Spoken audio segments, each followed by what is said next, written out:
On a quiet evening in a Hanoi apartment block, a trivial dispute spiraled into a violent episode that left a young woman in the hospital and an entire building shaken. What began as a minor disagreement between neighbors rapidly escalated into physical assault and brazen threats, a sequence of events that exposed how quickly civility can break down and how communities are left to pick up the pieces. Residents of the small high-rise had grown accustomed to the low hum of city life, children playing in the courtyard, motorbikes arriving and departing, the occasional argument that dissolved as quickly as it began. That night, however, an ordinary disagreement over something as mundane as a noise complaint or a parking dispute touched a nerve. Words were traded, tempers flared, and the argument moved from sharp tones to taunting insults. According to witnesses, a middle-aged man living in the same building took offense and, despite the relatively petty origin of the quarrel, became aggressively confrontational toward a woman who lived nearby. Neighbors say the tone of the confrontation changed alarmingly fast. Jeers and shoves replaced raised voices. The first act of physical violence reportedly came without warning. Friends and onlookers described a sudden, violent strike that sent the woman staggering back. Panic rippled through the hallway as neighbors rushed forward, some trying to separate the pair while others called for help. People filmed with their phones, the air filled with cries for someone to call the police. In the chaos, the assailant allegedly continued, striking the woman again, and then, in the most chilling moment according to neighbors, issuing a threat that went far beyond the immediate fight. He reportedly warned that he would send her whole family on the way, language that implied a willingness to inflict further harm or to involve third parties in retaliation. Paramedics arrived quickly after frantic calls from the building. The woman, bleeding and disoriented, was carried downstairs and placed in an ambulance, bound for the city hospital. Her injuries were described by witnesses as serious enough to require immediate medical attention, and neighbors later said she remained under hospital care while physicians assessed the full extent of the harm. For those who knew her, friends, relatives, and neighbors, the assault was a terrifying violation of the quiet domestic life they had always assumed their building protected. The man's threats reverberated through social circles and the building's WhatsApp group, inflaming already high emotions. Fear took hold among several families, who worried that the threat was not just bluster, but a promise of further violence. Parents who left their children at home suddenly wondered whether they had put their families at risk merely by living next door. That dread spurred some residents to congregate in common areas to compare notes, share footage, and try to coordinate next steps. This is the moment where a community's social fabric is tested. Several residents attempted to mediate directly, some urging restraint, while others demanded that the man be handed over to the police. A handful of neighbors claimed to have offered to escort him out of the building to defuse the situation, while others insisted the only viable response was to involve law enforcement to prevent further escalation.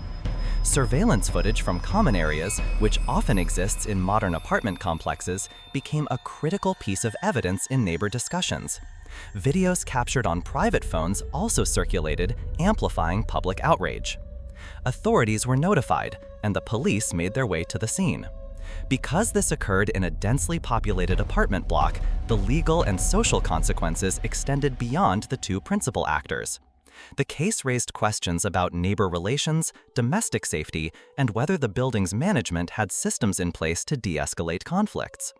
Some residents criticized building management for not intervening sooner or for lacking a protocol to protect vulnerable residents. Others called for clearer rules and more visible security. From a broader perspective, the incident illuminated wider societal issues, how masculinity, honor, and violent posturing can intersect with urban stressors to produce disproportionate reactions to minor slights.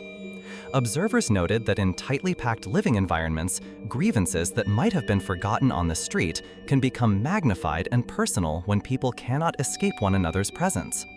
The threat to send her whole family on the way struck many as particularly pernicious because it weaponized fear of reprisals against innocent people, shifting the conflict from a one-on-one altercation to an intimidation campaign that targeted family members.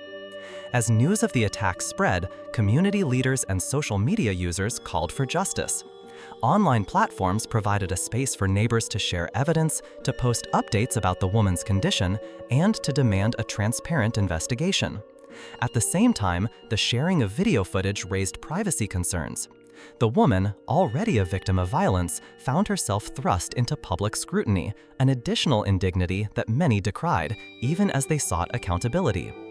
The legal response, at least initially, focused on gathering evidence and securing statements from witnesses. Police interviews and medical reports would form the backbone of any potential criminal case.